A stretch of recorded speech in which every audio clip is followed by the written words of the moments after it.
Pourquoi les baleines mortes sont-elles si dangereuses? Les baleines sont vraiment des créatures fascinantes. L'une des choses les plus impressionnantes à leur sujet, c'est sans doute leur taille gigantesque.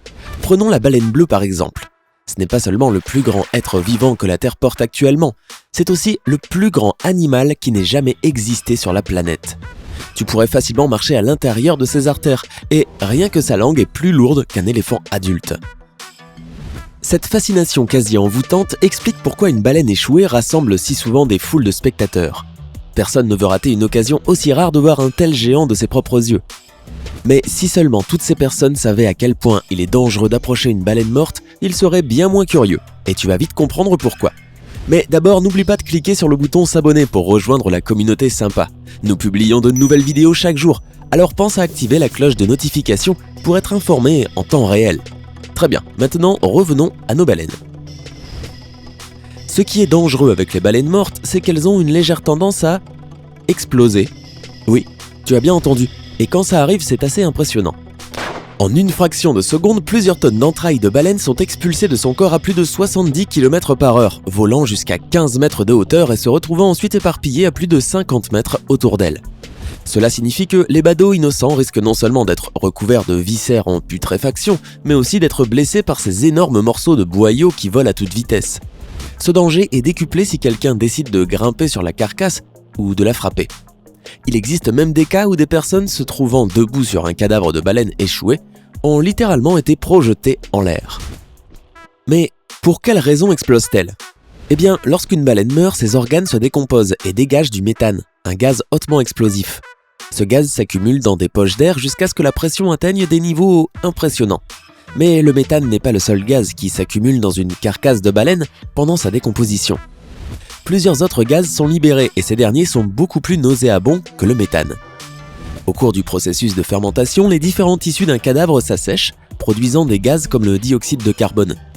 Pendant la putréfaction, les protéines des tissus se décomposent également. Et cela ne fait pas liquéfier les organes, ça produit aussi des odeurs vraiment très nauséabondes. Pouah. Comme tu peux l'imaginer, lorsque la fermentation et la putréfaction s'unissent, il en résulte une énorme carcasse gonflée par l'accumulation de tous ces gaz. Et il y a encore un détail important concernant la physiologie des baleines. Sous leur peau, déjà extrêmement dure, il y a une épaisse couche de graisse. Lorsqu'on ajoute ces deux facteurs supplémentaires à l'équation, on comprend alors pourquoi les gaz piégés à l'intérieur ont du mal à s'échapper. Mais qu'en est-il de l'anus ou des autres sorties naturelles de l'animal ? Eh bien, lorsque les baleines les plus grosses s'échouent, leur propre poids provoque souvent la fermeture de ces orifices, créant ainsi une bombe de fermentation prête à exploser de manière imminente. Cela signifie donc qu'il y a deux scénarios possibles lorsque l'on voit une baleine échouer en état de décomposition. Soit elle finira par exploser, soit les gaz trouveront un autre moyen de sortir, et la carcasse se dégonflera toute seule. Malheureusement, on ne peut jamais savoir avec certitude quelle sera la solution finale. C'est un peu comme une bombe à retardement qui risque d'exploser à tout moment. En fait, ce processus de décomposition se produit sur presque toutes les créatures mortes. La différence, c'est que les baleines explosent tels des volcans en raison de leur taille imposante. Plus un animal est gros, et plus sa peau est épaisse et graisseuse, plus il y aura de gaz et de pression accumulés dans son cadavre. C'est pourquoi de nombreux experts pensent que les autorités locales devraient organiser le déplacement des carcasses de baleines échouées vers le large. Ensuite, une fois hors de portée des regards curieux, il serait recommandé de pratiquer une incision dans la carcasse afin de libérer la pression. De cette manière, une dangereuse explosion pourrait être évitée. Mais même dans le cas d'une opération contrôlée et planifiée, les choses risquent toujours de mal tourner. Par exemple, si on incise la carcasse trop profondément, la libération des gaz accumulés peut se faire de manière extrêmement violente. Il est donc difficile de parfaitement maîtriser cette situation, même pour des professionnels. Pour te donner une idée de ce qui peut arriver quand une baleine morte n'est pas dégonflée, voici quelques anecdotes. En 2004, des scientifiques de Taïwan transportaient une carcasse de cachalot pesant 60 tonnes sur un camion, afin de l'emmener à l'université nationale de Chengkung, où ils voulaient la disséquer et l'étudier. Malheureusement, la baleine a éclaté de manière complètement inattendue sur le trajet, recouvrant de boyaux tous les passants, les voitures, les maisons et les magasins se retrouvant à proximité. Ça donne un tout nouveau sens à l'expression « tout foutre en l'air ». Mais jusqu'à présent, l'explosion de baleine la plus spectaculaire et la plus terrifiante s'est produite dans l'Oregon en 1970. Un énorme cachalot s'est échoué sur le rivage à Florence et s'est rapidement transformé en une énorme catastrophe malodorante. Les autorités locales ne sachant pas quoi faire de cette carcasse, elles ont décidé d'utiliser de la dynamite pour faire exploser la carcasse en petits morceaux, et ainsi permettre aux différentes créatures marines, crabes et oiseaux, de la manger. Cette idée n'était pas si mauvaise, jusqu'à ce que quelque chose tourne mal. Des artificiers ont donc placé une demi-tonne de dynamite sous la carcasse de la baleine. Un ancien militaire ayant des années d'expérience dans le domaine des explosifs a prévenu que ça faisait beaucoup d'explosifs. Mais malheureusement, personne ne l'a écouté. On a prévenu les spectateurs de s'éloigner de 500 mètres, puis on a déclenché les explosifs. L'explosion fut si puissante qu'elle a littéralement fait trembler la plage.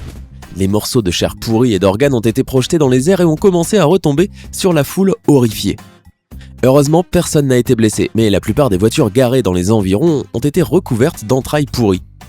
Paul Lindemann, un journaliste dépêché sur place, se souvient qu'une voiture a littéralement été écrasée par un morceau de baleine aussi gros qu'une table basse. Le cadavre de cette baleine a ainsi réussi à tout repeindre dans un rayon de plus de 250 mètres.